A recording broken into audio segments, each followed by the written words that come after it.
Somme Bantantin, Jimnoid B, en complément selon l'inscription postulée B.1 si vous postulez un DFMS. Jimnoid Tidam,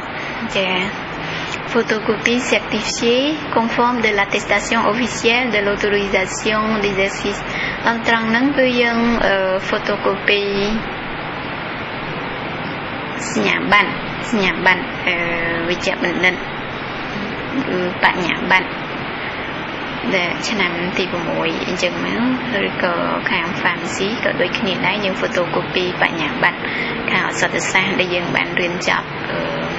cho lòng màu chả thấy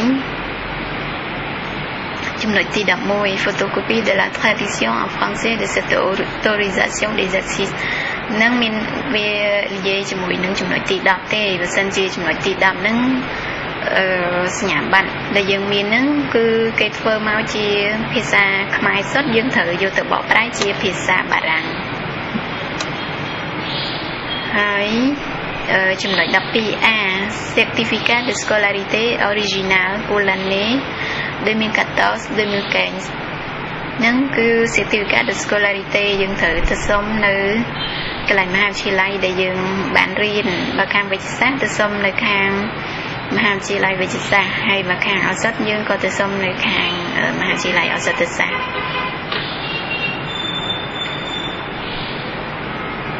nâng bình chạm khi caศึกษา ឆ្នាំ 2014-2015 ដែលយើងកំពុងតែរៀនថ្នាក់ឯកទេស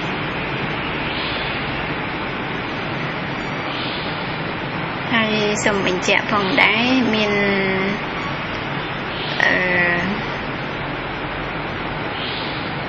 certificat de scolarité ឬមួយក៏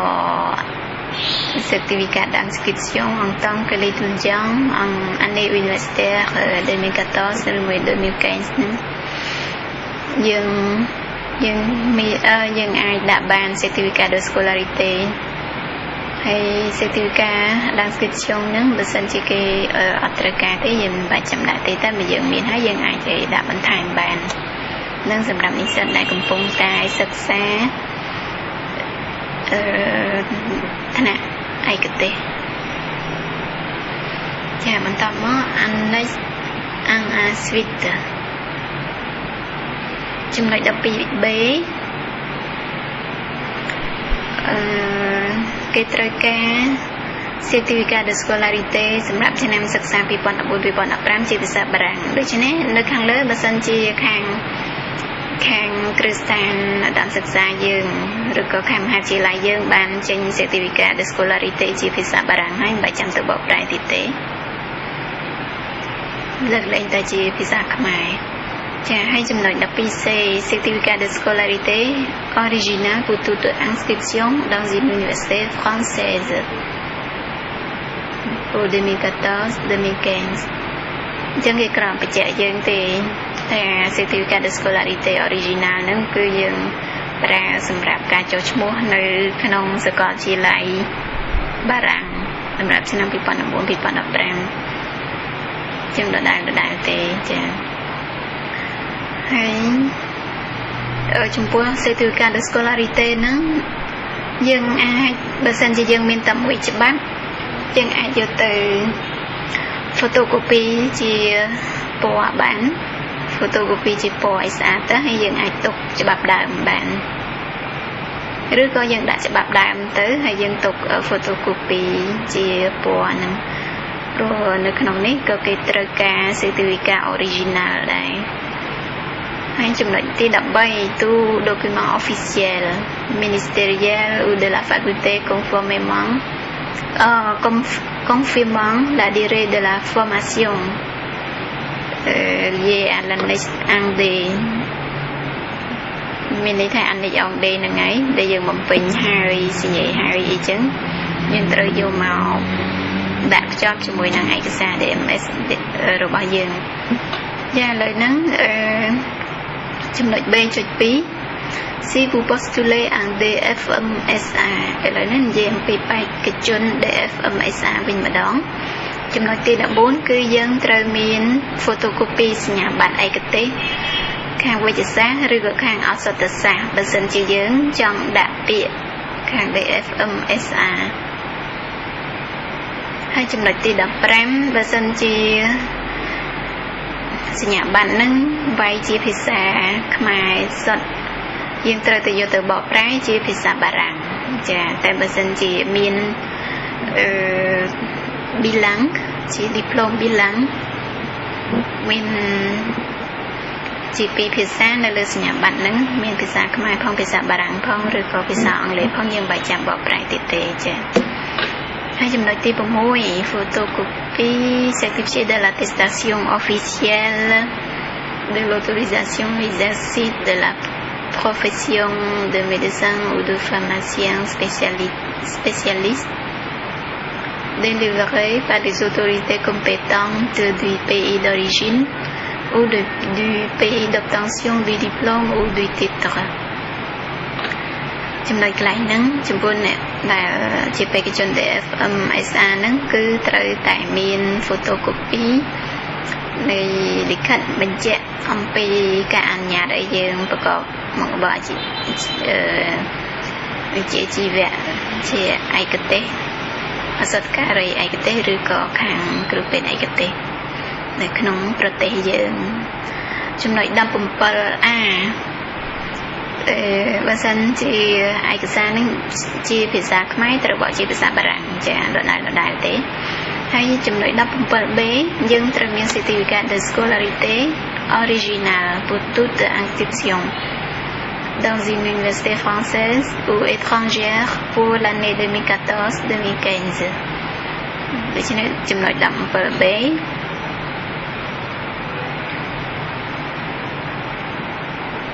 យើងត្រូវមាន certificat de scolarité originale ដូចគ្នាចាបើមានយើងត្រូវធ្វើតែបើយើងរៀនចប់ហើយក៏អត់មានបញ្ហាអីដែរតែយើងគ្រាន់ធ្វើបញ្ចប់សម្រាប់យើងធ្វើ certificat de scolarité សម្រាប់ឆ្នាំចុងក្រោយដែលយើងរៀនមកតែប៉ុណ្្នឹងទៅបាននេះចាហើយចំណុច B.3 si vous avez été inscrit dans une université en France មានន័យថាមានបេក្ខជនមួយចំនួនគាត់ធ្លាប់បានចុះឈ្មោះនៅតាមសាកលវិទ្យាល័យនៅប្រទេសបារាំងរួចហើយមានន័យថាគាត់ធ្លាប់ទៅរៀននៅបារាំងហើយអញ្ចឹងហើយធ្លាប់ចាថ្ងៃធ្លាប់ទៅរៀននៅបារាំងបានប៉ុស្តិ៍នៅឆ្នាំមុនណាយើងត្រូវមើលចំណុចទី18និងទី19ទី18គឺ certificat de scolarité délivré par l'université française avant novembre 2014 នឹងយើងត្រូវ photocopy certificat de scolarité ដែលយើងបានចុះឈ្មោះនៅប្រទេសបារាំងនៅមុនខែវិច្ឆិកាឆ្នាំ2014ហ្នឹងឲ្យទៅ certificate អីក៏ដោយដែលយើងធ្លាប់បានចុះឈ្មោះហ្នឹងយើង photocopy ដាក់ឲ្យគេមកហើយបើយើងមាន diploma ដូចជា attestation DFMS DFMF ឬAFSR ឬក៏ DFMS អីហ្នឹងយើង photocopy ដាក់ឲ្យគេមកបើសិនជាយើងធ្លាប់ចុះឈ្មោះហើយយើងធ្លាប់មានសញ្ញាបត្រទាំងអស់ហ្នឹងចាហើយចំណុចទី19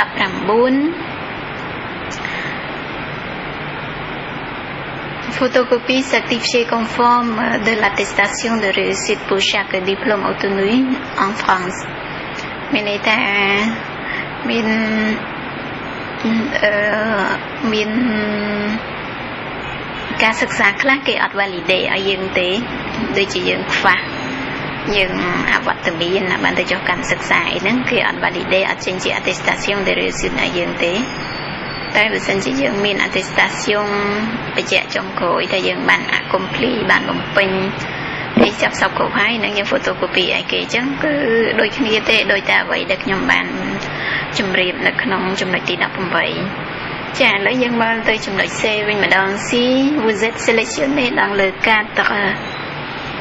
d'un accord avec une faculté française នឹងមានន័យថាបើសិនជាយើងដឹងខ្លួនថានេះឥឡូវហ្នឹងយើងត្រូវបានគេជ្រើសរើសឲ្យទៅចុះកម្មសិក្សា មិនថា DFMS ឬក៏ DFMSA ទេគឺគេបានធ្វើកិច្ចសន្យាមួយជាមួយនឹងសាកលវិទ្យាល័យបារាំងចាអញ្ចឹងយើងត្រូវមានចំណុចទី20គឺ document justifiant d'un poste rémunéré signé par le directeur de l'unité de formation et de recherche et le directeur du centre hospitalier universitaire ou de l'établissement de santé d'accueil en France qui compléteront la liste en B ជាមានន័យថាបើសិនជាយើងដឹងថាមានអ្នកណាគេឲ្យប៉ុស្តិ៍យើងគេឲ្យកន្លែងយើងទៅស្តាគេមានប្រាប់អីស្រួលបួនមានលិខិតចុះហត្ថលេខាដោយប្រធានមន្ទីរពេទ្យឬមួយក៏ខាងអាជ្ញាប័ណ្ណអាជ្ញាធរណាមួយខាងគ្រឹះស្ថានឧត្តមសិក្សាណាមួយយើង photocopy សម្បត្តិដែលមានចុះហត្ថលេខានឹងមកហើយឲ្យគេបំពេញ Annex អង B និងសញ្ញេនិងបាយត្រាចុះហត្ថលេខាឲ្យយើងផងដើម្បីយើងដាក់ភ្ជាប់ជាមួយនឹងឯកសារដែលយើងយកមកដាក់ពាក្យចាឥឡូវហ្នឹងចូលដល់ចំណុច D pour les apatrides réfugiés politiques ou bénéficiaires de la protection subsidiaire នឹងសម្រាប់អ្នកជាទូទៅគឺសម្រាប់អ្នកដែលថាជនភៀសខ្លួនឬក៏អ្នកដែលថាមានសញ្ជាតិ2គឺយើងត្រូវមានចំណុចទី21 22និង23ចាចំណុចទី21គឺយើងត្រូវមាន pièce officielleដែល justifiant de leur statut en France ចាមានឯកសារអីមួយជាផ្លូវការមកបញ្ជាក់អំពី statut ដែលគាត់ statut នៅបារាំងហ្នឹងថាគាត់គឺជាជនជាតិបារាំងអីចឹងឧទាហរណ៍ហើយចំណុចទី22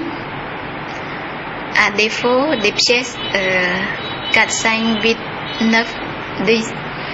11 12 13 14 15 16 17 tout document ou attestation sur l'honneur à rédiger en français ou avec une traduction en français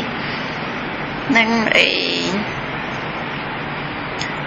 គឺចំណុចប្រមាណហ្នឹងពី4 5 8 9 10 11 12 13 14 15 16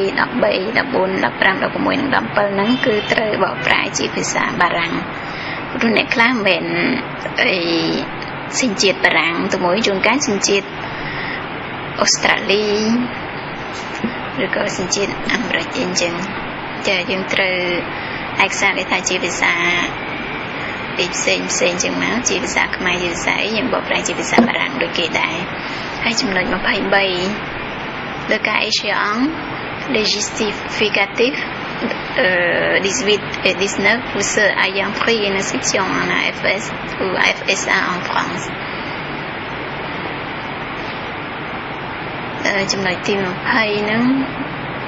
ចាសម្រាប់ករណីចាំបាច់ត្រូវ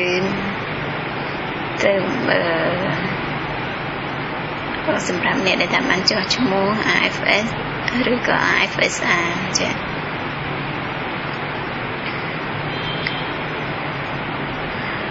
សូមបញ្ជាក់ម្ដងទៀតចំណុចទីលេខ1នៅក្នុងវងកញ្ចក់នេះគឺគេចង់បដោតទៅលើឯកសារទាំងឡាយណាដែលមិនមែនជាភាសាបារាំងយើងត្រូវបកប្រែជាភាសាបារាំងប៉ុន្តែលើកលែងដូចជា passport សបុតកណើតដែលយើងបានធ្វើជាភាសាអង់គ្លេសយើងអត់ចាំបាច់បកប្រែទៅជាភាសាបារាំងទេហើយសញ្ញាបត្រឧទាហរណ៍ដូចជាសញ្ញាបត្រឯកទេសសញ្ញាបត្រគ្រូពេទ្យដែលជាភាសាអង់គ្លេសគឺយើងអត់ចាំបាច់យកទៅបកប្រែជាភាសាបារាំងដែរចាលើកលែងថាជាភាសាជាតិប៉ុន្តែឯកសារផ្សេងCV lettre de motivation នេះនឹងយើងត្រូវទៅបកប្រែជាភាសាបារាំង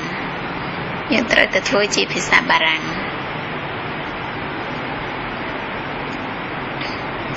dépôt du dossier ចំពោះការដាក់ពាក្យហ្នឹងគឺសំដៅថាដាក់ពាក្យផ្ញើទៅ Strasbourg នៅប្រទេសបារាំងហ្នឹងគឺ les exemplaires complets du dossier sont originaux ចាគេឲ្យយើងធ្វើឯកសារឲ្យបានពេញគ្រប់សន្លឹកកិច្ចការមកប៉ុន្តែមិនបាច់ចាំយកច្បាប់ដើមឲ្យគេទេព្រោះអីច្បាប់ដើមយើងទុកខ្លួនឯងសម្រាប់ឯកសារទី ទី2នៅខែមេសាឬក៏សម្រាប់ការចុះឈ្មោះនៅពេលដែលយើងចប់ពិតប្រាកដនៅខែ9ហើយឯកសារ complete ទាំងអស់ហ្នឹងយើងត្រូវដាក់នៅក្នុង pochette plastic គឺសម្លៀក plastic ថង់ស្លឹកថង់ក្រាស់ៗហើយមានចោះរន្លេវនៅខាងឆ្វេងដៃយើងសោកស្រួលយើងសោកចូលហ្នឹងបើសិនជាឆ្ងល់អីអាចទំនាក់ទំនងមកសួរខ្ញុំបាន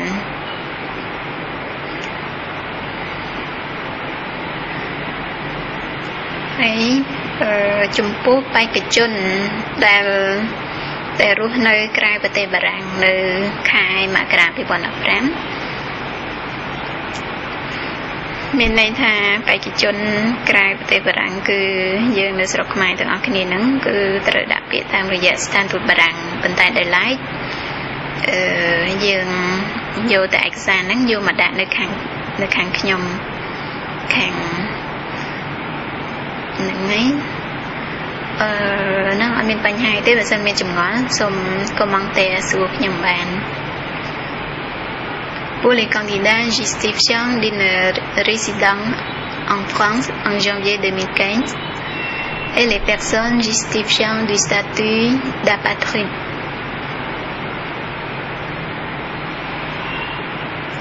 ចំពោះបេក្ខជនដែលរស់នៅឯប្រទេសបារាំង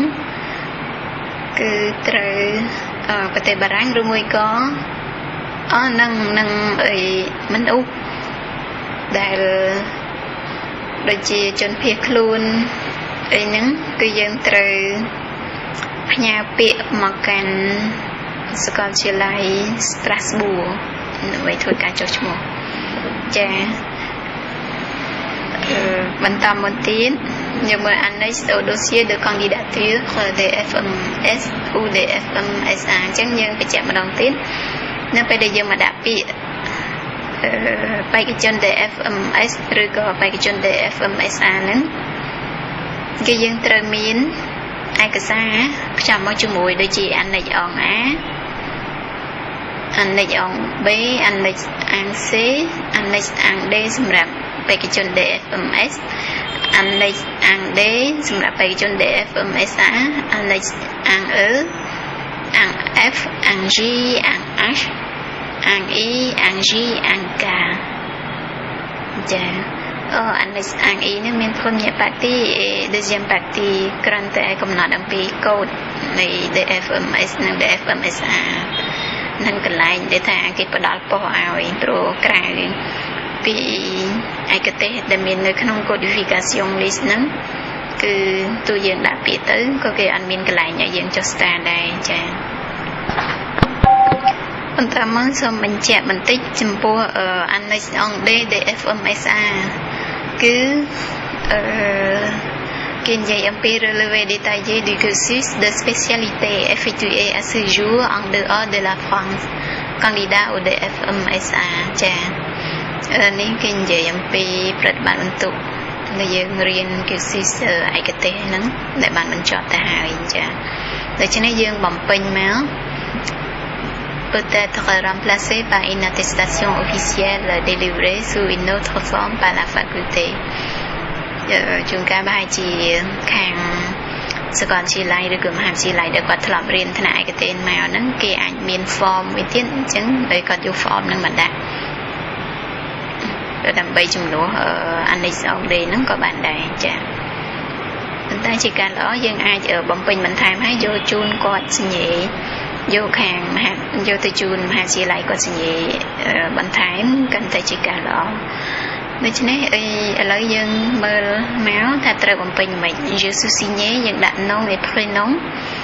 សម្រាប់ឧទាហរណ៍ថាបើយើងចេញពីមហាវិទ្យាល័យគឺយើងមហាវិទ្យាល័យឱសថសាស្ត្រនឹងយើងដាក់ឈ្មោះព្រឹទ្ធបរិះនៃមហាវិទ្យាល័យឱសថសាស្ត្រមក Je suis signé Madame Professeur H Madame le Professeur អីចឹងមកឈ្មោះគាត់ហើយ uniquement យើង cocher កន្លែងដូចយ៉ាងហើយ atteste que មានន័យថាគាត់នឹងបញ្ជាក់ថា Madame គឺយើងហ្នឹងឈ្មោះអី Monsieur A អីចឹងមក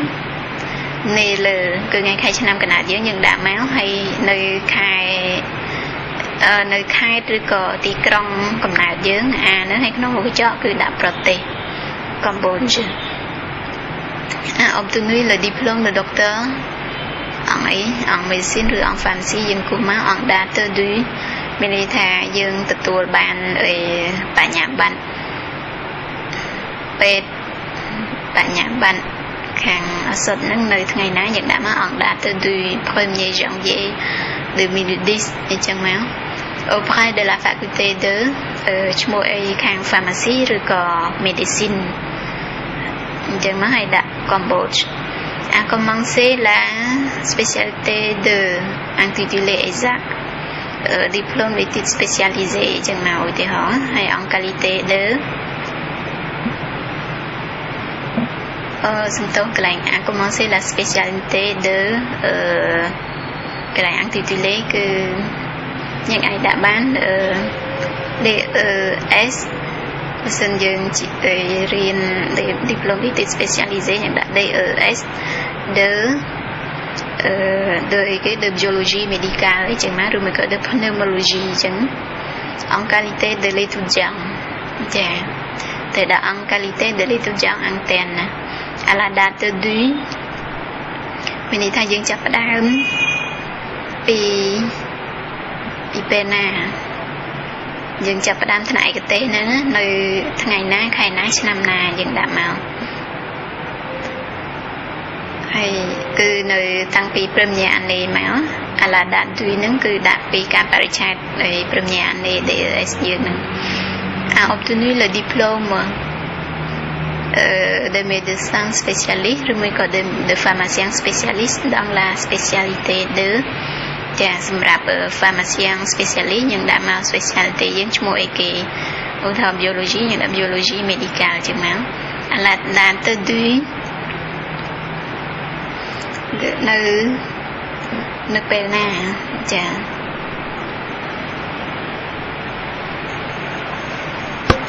ចាហើយà la date du ហ្នឹងគឺ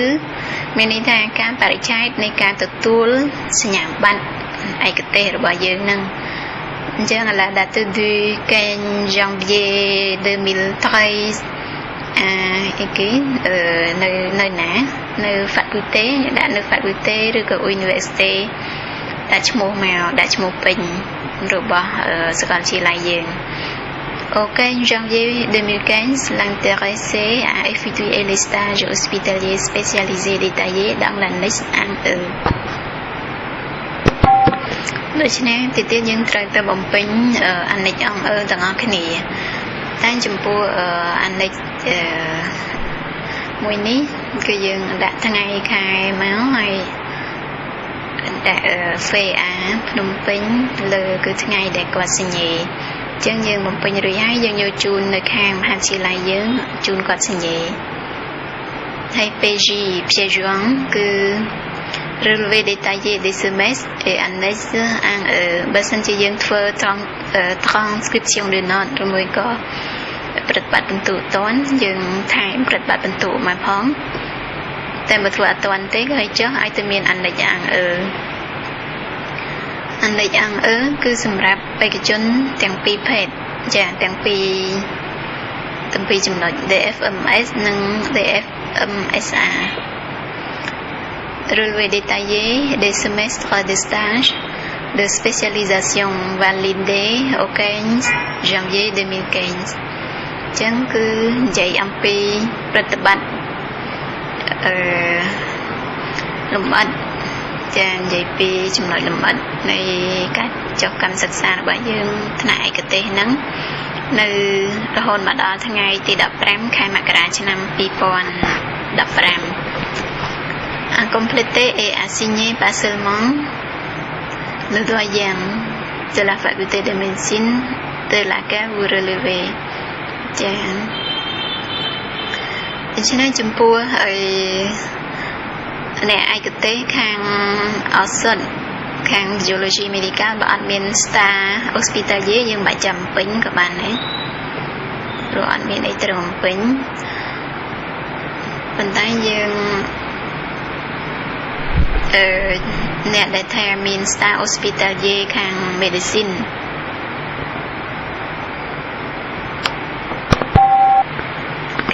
medicine យើងត្រឹមពេញតែចំពោះខាងអសតសាស្ត្រឯនឹងបើសិនជាថាយើងអត់មានយើងសូមឲ្យធ្វើ attestation បញ្ជាក់ពីស្ថានភាពនៃការសិក្សាលម្អិតតែបញ្ជាក់អំពីសាកលវិទ្យាល័យមកតែយើងបានរៀនអីអញ្ចឹងឲ្យគាត់សញ្ញាមក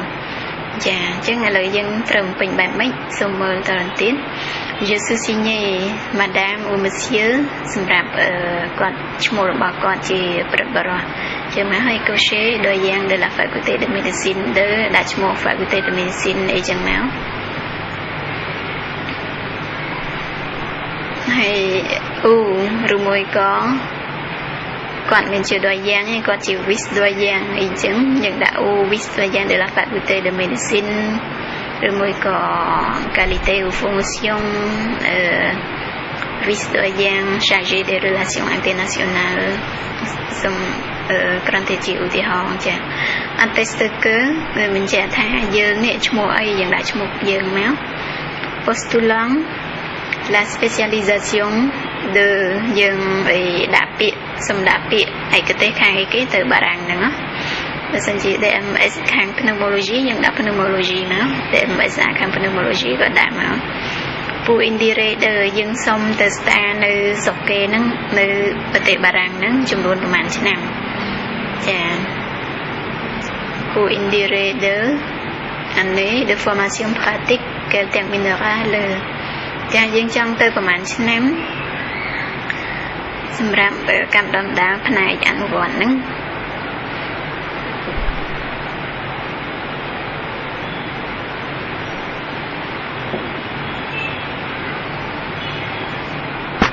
តែគាត់ត្រូវ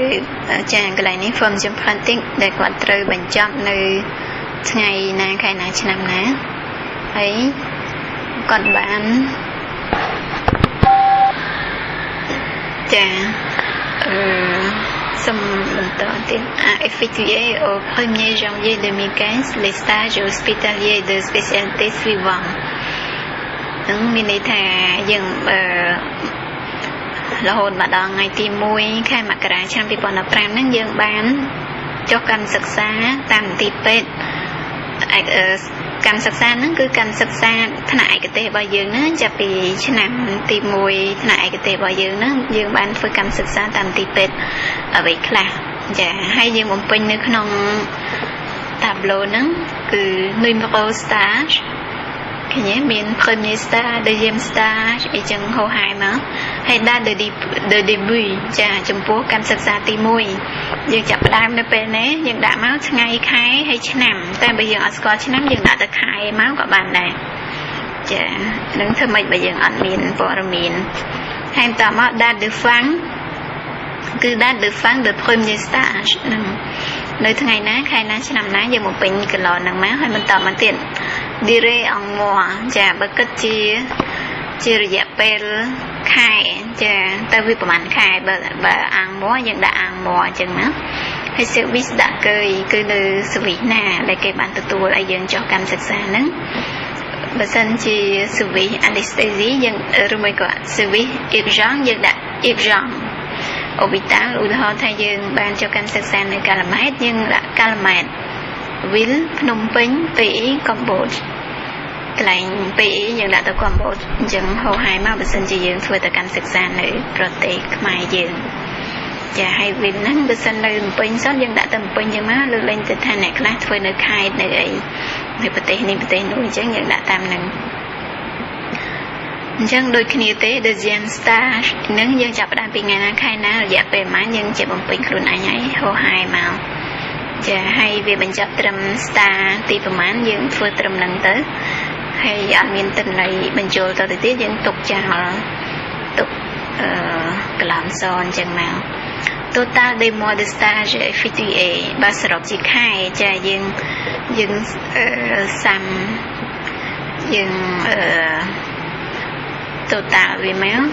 បើគិតជាខែសរុបពី premier star មកហ្នឹងយើងបានប៉ុន្មានខែចាយើងរាប់ទៅបើ12ខែយើងដាក់12យើងទៅហើយចំណុចទី1នេះគេថា il s'agit des stages effectués même si éventuellement ils n'ont pas été validés à ce jour មានន័យថា គឺ star ដែលយើងរាប់ពីខាងលើដើមមកហ្នឹងគឺ star ដែលយើងបានធ្វើរួចទោះជាគេថាយើងជាប់ឬក៏ធ្លាក់អត់គិតទេគិតធ្វើម៉េចឲ្យតែយើងបានធ្វើបានមានចំនួន star ដែលយើងបានធ្វើរួចចាគិតតែប៉ុណ្្នឹងទេហើយយើងយកជូនទៅខាងដោយយើងដែល faculty យើងជូនគាត់សញ្ញេចា next on F យើងបំពេញហើយចាឥឡូវចូលដល់ annex Angé